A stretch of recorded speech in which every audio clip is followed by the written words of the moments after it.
Здравствуйте! Представляю вашему вниманию небольшое содержательное и полезное гадание, его планы в отношении вас. Понятно, что этот расклад будет на вполне определенного, конкретного человека, имя и, надеюсь, фамилию которого вы знаете. Это должен быть, конечно же, человек, которому вы сами неравнодушно имеете какие-то чувства. Это я так думаю, это в идеале. Как работают общие расклады? Это информация для тех, кто ищет. И если вы из великого множества гаданий увидели в интернете именно это гадание, вот с этим названием, с этой темой, с этими картами и со мной, то это значит, что Вселенная заинтересована донести до вас именно эту информацию, именно эту. То есть все не случайно. Ваше столкновение конкретно с этим видео не случайно, оно нужно. И поверьте, приходит всегда очень-очень своевременно. Приходят своевременно эти откровения. Итак, я напоминаю тему. Очень красивые карты.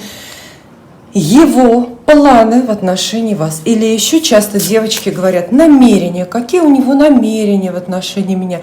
Это слово тоже, конечно же, подходит. Будьте серьезны, но в меру. Верьте картам и произнесите вслух имя загаданного человека, если есть возможность. Так лучше. Карты любят имена. Итак, его планы в отношении вас. Готовы? Не знаю почему, но я волнуюсь. Я очень волнуюсь вместе с вами. Итак, его планы в отношении вас. С чего мы начинаем? Сразу же старший аркан, карта Шут. И вот здесь, девочки мои, конечно же, карта это очень содержательная. И все вот самые разные смыслы, которые вообще Таро вкладывает в Шута, они здесь применимы. Почему? Потому что карта на поле играет пока одна. Мы к ней не достали соседние. Мы не можем интерпретировать в сочетаниях, в парах картам. Его намерение в отношении вас. Судите сами. Шут это, извините меня, дурак. Да? Человек, который, как минимум, не определился с намерениями. А также карта это нулевой километр, точка отсчета. То есть, может быть, рано говорить о его планах в отношении вас, потому что, просто рано, потому что вы еще в нулевой точке. Вы вчера только познакомились. Ладно, там 2 месяца встречаетесь. Разным людям разный срок нужен. Это, кстати, разный срок, чтобы осознать чувства свои, привязаться к другому. Это зависит, например, от положения Венеры в натальной карте. У кого-то воздушная, все быстро реагирует, у кого-то земная, нужно время, инертная планета. То есть карта нулевой аркан. Вот сейчас что-то на нуле. А вот что именно, скажет нам соседние карты. Но начало все-таки, я думаю, исключает для многих, перекрывает, основной вопрос. Есть ли серьезные намерения? Шут максимально несерьезный персонаж в Таро, то есть о серьезности мы пока, наверное, не говорим. Хотя Шут, эта же карта, описывает очень сильную влюбленность. Это тот самый момент божественного безумия, которое в правильном сценарии накрывает любого, кто влюбляется. Если вы проходили эту тему, если вас накрывало, это волшебная страна, вы знаете, вы влюбились, вы буквально, безумно. А здесь Шут, это портрет вашего загаданного мужчины, то есть какое-то головокружение в вашем присутствии у него есть. Но о планах все-таки мы пока не говорим, да? Потому что влюбленность и планы – это очень далеко у мужчин. У девочек, да, близко, у мальчиков нет. Так, планы в отношении вас. Почему я так волнуюсь? Тройка кубков, неплохая такая доброжелательная карта. Здесь мы вот на этом моменте мы понимаем, что загаданному человеку страшно нравится проводить с вами время. То есть любое свидание, любой контакт, даже если он вас видит мельком, вы, например, не знакомы, но в соседнем офисе он работает, вы там переглядываетесь, вот любая весточка о вас приносит ему комфорт, душевный покой, какую-то радость, что-то такое, ну, знаете, очень-очень уютно, комфортно, дружеская. Тройка кубков, там смесь такая серьезная. В то же время она имеет, эта карта, конечно же, отношение к любви. То есть этот человек успел влюбиться. Может быть, не так окончательно, но совсем. Карты про немножко, знаете, такие противоречия. То есть внутри этого человека по отношению к вам бурлит вот такой вот котел очень разных чувств и, соответственно, планы и намерения. Вот такие разные. С утра одно, вечером, в субботу другое, да, потому что присутствует ревность, конечно, присутствует вот это такое сильное волнение. Это объяснимо, например, если ваш избранник сильно молодой и не имеет там опыта какого-то, да, ну, так принято для молодых людей, это юноша пылкий со взором горящим, да, и смешанные чувства, планов, которые обычно ждут девочки, ну вот серьезные намерения, да, жениться, детей завести, зарплату отдавать, у этого человека нет пока, нет. Но из того, что мы видим, вполне себе может что-то вырасти, может что-то получиться.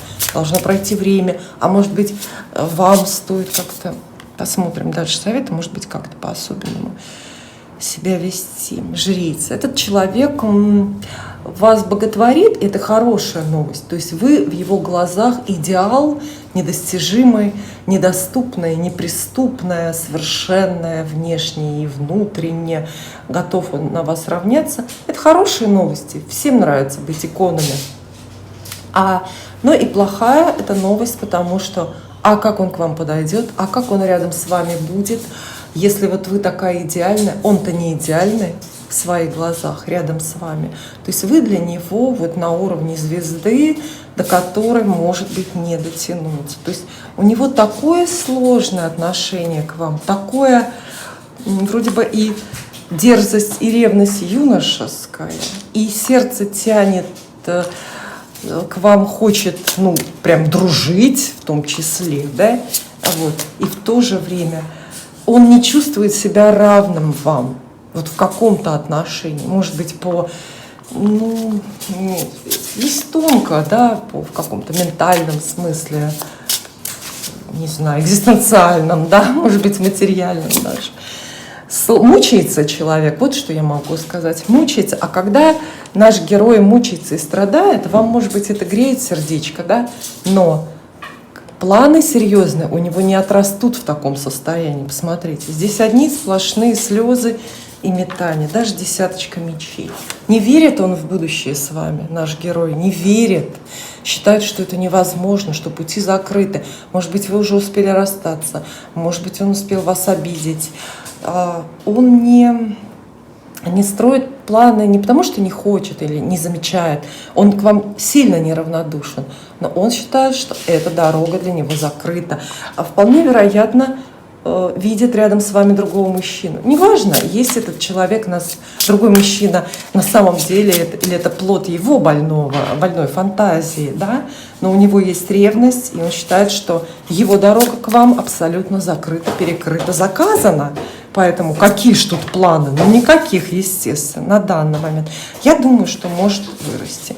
Туз Пентаклей, вот на фоне вот этой общей картины, да, но это не план, это серьезно отличная карта, и я бы тут сказала, что да, хочет общий дом и жениться, но нет, это не план, это мечта. То есть вот он, когда спит или когда грезит наяву, закрывает глаза, он какую-то идеальную картинку видит, чтобы все оковы тяжкие пали, исчезли соперники, ваше невнимание, например, И в каких-то его идеальных розовых мечтах есть, конечно, с вами общая жизнь, совместный дом и брак. Но вот это вот все, вот это его состояние, он не найдет дорогу к этому, чтобы вас завоевать. Он пока не найдет. Должно пройти время, должно что-то случиться, должны транзиты высших планет на небе смениться, естественно, хотя иногда этого очень долго ждать приходится. Но посмотрим. Какой-то идеальный план вот у него. Не план опять, не то я говорю. 7 кубков. Но я же говорю, 7 кубков здесь вот этот туз дополняет. То есть у него есть идеальная мечта, где вы такая прям уже укращенная и с ним, но рядом это фантазии, иллюзии, ничего практического, никаких практических действий он для этого, конечно, предпринимать не будет, не может. Путается, блуждает в тумане со своими чувствами, своей вот этой сумасшедшей влюбленностью, ревностью.